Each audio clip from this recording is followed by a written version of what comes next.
ଶଙ୍ଖର ମହତ୍ତ୍ୱ ଓ ଉପକାରିତା। ସମୁଦ୍ର ମନ୍ଥନରୁ ମିଳିଥିବା 14 କୋଟି ରତ୍ନ ମଧ୍ୟରୁ ଶଙ୍ଖ ଅନ୍ୟତମ ଅଟେ। ଶଙ୍ଖ ଧ୍ୱନିରେ ବି କିଛି ବିଜ୍ଞାନ ମତ ରହିଛି। ଶାସ୍ତ୍ରରେ ଶଙ୍ଖର ଶବ୍ଦକୁ ଅତ୍ୟନ୍ତ ଲାଭଦାୟକ ଏବଂ ଉପକାରୀ ବୋଲି ବର୍ଣ୍ଣନା କରାଯାଇଛି। ଶଙ୍ଖ ଫୁଙ୍କିବା ଦ୍ୱାରା ଫୁସ୍ଫୁସ୍କୁ ମଜବୁତ କରିଥାଏ। ଶଙ୍ଖ ଫୁଙ୍କିବା ଶବ୍ଦ ରକ୍ତଚାପକୁ ଠିକ୍ ରଖେ। ଥାଇରଏଡ୍ ରୋଗରେ ଶଙ୍ଖ ମହତ୍ତ୍ୱ ଉପକାରୀ ହୋଇଥାଏ।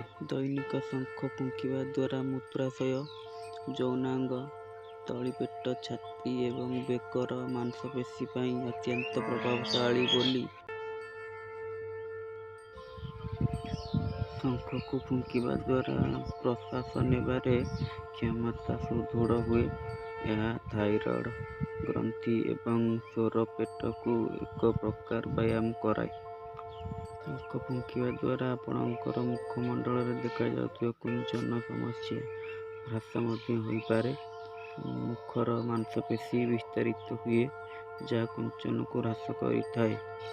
ଶଙ୍ଖ ଭସ୍ମ 50ରୁ 250 ମିଲିଗ୍ରାମକୁ 1ରୁ 2 ଗ୍ରାମ ଅଁଳା ଚୂର୍ଣ୍ଣରେ ଘିଅ ସହିତ ସକାଳେ ଓ ସନ୍ଧ୍ୟାରେ ଖାଇବାକୁ ହେଲେ ଶୁଖିଲାପଣ ଦୂର ହୁଏ।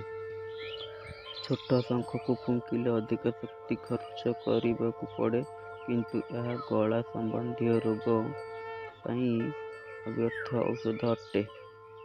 ଶଙ୍ଖର ଧ୍ୱନିକୁ ନିୟମିତ ଶୁଣିବା କାଲା ବ୍ୟକ୍ତିର ଶ୍ରବଣ ଶକ୍ତି ଫେରି ଆସିଥାଏ। ଏହା କର୍ଣ୍ଣ ଚିକିତ୍ସା ପାଇଁ ମଧ୍ୟ ଅଦ୍ଭୁତ କାମ କରେ।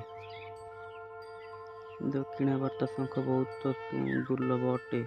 ଏହାକୁ ପାଇଲେ ନିଶ୍ଚିନ୍ତ ଘରକୁ ଆଣନ୍ତୁ। ଏହା ବାମବର୍ତ୍ତୀ ଶଙ୍ଖ ଅପେକ୍ଷା ଅଧିକ ଶୁଭ ଫଳ ପ୍ରଦାନ କରେ। ଏହା ସମସ୍ତ ପ୍ରକାରର ବାସ୍ତୁଦୋଷକୁ ଠିକ୍ କରିବା ସହିତ ଘରକୁ ସୁଖ ସମୃଦ୍ଧି ଆଣିଥାଏ। ଶଙ୍ଖକୁ 3.5 ଥର ହିଁ କେବଳ ଫୁଙ୍କାଯାଏ ଏବଂ ସବୁବେଳେ ଏମିତି ଜାଗାରେ ରଖାଯିବ ଯେମିତି ତାହା ଧରିତ୍ରୀକୁ ସ୍ପର୍ଶ ନ କରେ। ଆପଣଙ୍କ ଜୀବନ ମଙ୍ଗଳମୟ ହେଉ। ଜୟ ଜଗନ୍ନାଥ ସ୍ୱାମୀ।